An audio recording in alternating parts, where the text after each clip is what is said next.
kalẹ́ àkóṣẹ́ láti àárọ̀ ìròyìn ìrọ̀lẹ́ ni a mú wá sí ojú ìwòran yín Peter Sangotoye ní orúkọ ti tèmi.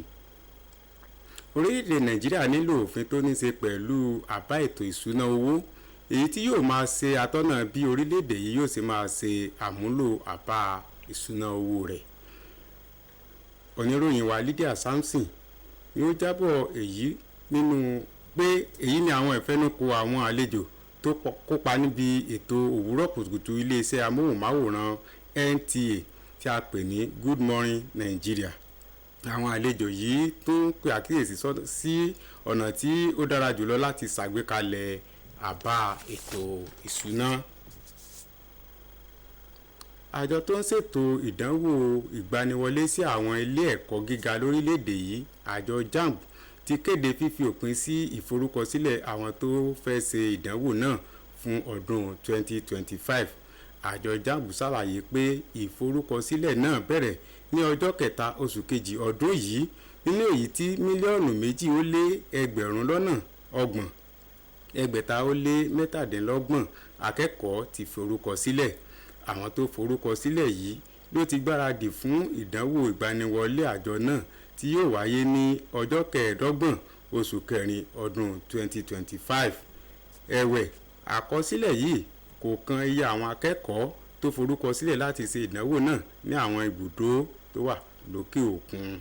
2,295 ní àwọn tó fìfẹ́ hàn láti jókòó ṣe ìdánwò ìgbáradì tí yóò wáyé ní ọjọ́ karùn-ún oṣù karùn-ún ọdún yìí. Lára wọn ni a ti rí 2,610 tó forúkọsílẹ̀ fún ìdánwò ìgbáradì tí yóò wáyé ní ọjọ́ kan náà. Òfin Sharia àti ẹ̀sìn Islam, ohun tó túmọ̀ sí àti ẹ̀rù àwọn aláìní ìmọ̀ tó kún nípa rẹ̀ ní àkórí ìdánilẹ́kọ̀ọ́ Ramadan tí àjọ kan tí orúkọ wọn ń jẹ́ The Islamic Training Organization of Nigeria Ìjẹ́bòde ṣe àgbékalẹ̀ rẹ̀. Olùdánilẹ́kọ̀ọ́ Ustaz Ibrahim Kúpaló láti ìlú Ìbàdàn tún ti fún tẹ̀dọ̀ ohun tí òfin Sharia dá lé lórí. Bẹ́ẹ̀ ló tún sọ̀rọ̀ lórí ìtumọ̀ tí àwọn tí kò ṣe mùsùlùmí fún òfin Sharia. Oníròyìn wa Fatima Hasan wà pẹ̀lú wọn nínú ìdánilẹ́kọ̀ọ́ náà, ẹ gbọ́ àbọ̀ rẹ̀ síwájú sí i. Pẹ̀lú ìdánilójú àti ìgbàgbọ́ ni Ustaz Ibrahim Aminullah Kúpaló fi ṣàlàyé kíkún nípa ọ̀rọ̀ Sharia tó sì ṣe àtúpalẹ̀ nípa àríyànjiyàn àti ẹ̀rù tí ó yí òfin náà ká láti ọ̀dọ̀ àwọn ẹlẹ́sìn tí kìí ṣe mùsùlùmí. Ó sọ kíkún nípa àjọṣepọ̀ tó wà láàrin ẹ̀sìn Ìsìláàmù pẹ̀lú òfin Sharia.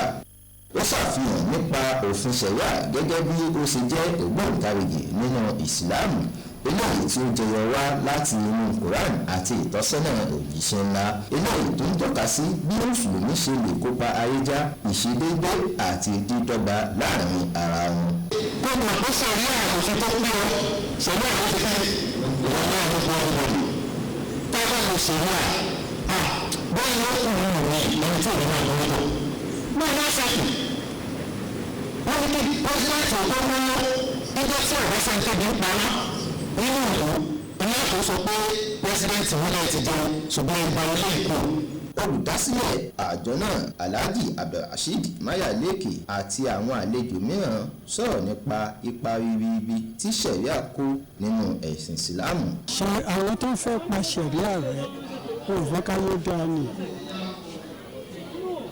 Tá a bá wo just 2 months back ilé ló ń ta gàrí ilé ló ń ta sí èèyàn mélòó ló fẹ́ kó jẹun kó yó. How could a family of just 4, father, mother, 2 children, male, female, how could they feed comfortably now? Ojoojúmọ́ kódà wọ́n ṣì ní táǹgò nígbà kan ìṣílẹ̀ kan ó ti di 40 sílẹ̀.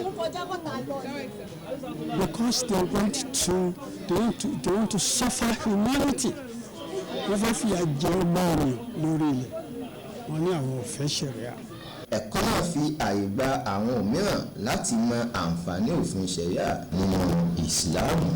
Adétóyè Adégbénró ló ti ń jábọ̀ ròyìn fún iléeṣẹ́ NTA Ìjẹ̀bú Òde.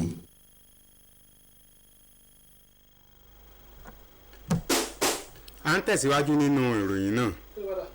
Àwọn akẹ́kọ̀ọ́ tó lé ní 40,000 jákèjádò ìpínlẹ̀ Ọ̀ṣun ní àwọn ilé ẹ̀kọ́ alákọ̀ọ́bẹ̀rẹ̀ àti ti girama tí wọ́n ti jẹ àǹfààní ètò àyẹ̀wò ojú lọ́fẹ̀ẹ́. Oníròyìn wa tó fi ìlú Òṣogbo ṣe ibùjókòó Káyọ̀dé Ọládọ̀sù fàbọ̀jẹ́ pé ìgbésẹ̀ yìí wà lára ìgbìyànjú gómìnà Adémọ́lá Adélékè láti wá ọ̀nà àbáyọ sí ìṣòro tó ní ṣe pẹ̀lú ojú láàrin àwọn akẹ́kọ̀ọ́ ní ìpínlẹ̀ náà. The parents don't know, the teachers don't know. This is going to really impact on their education.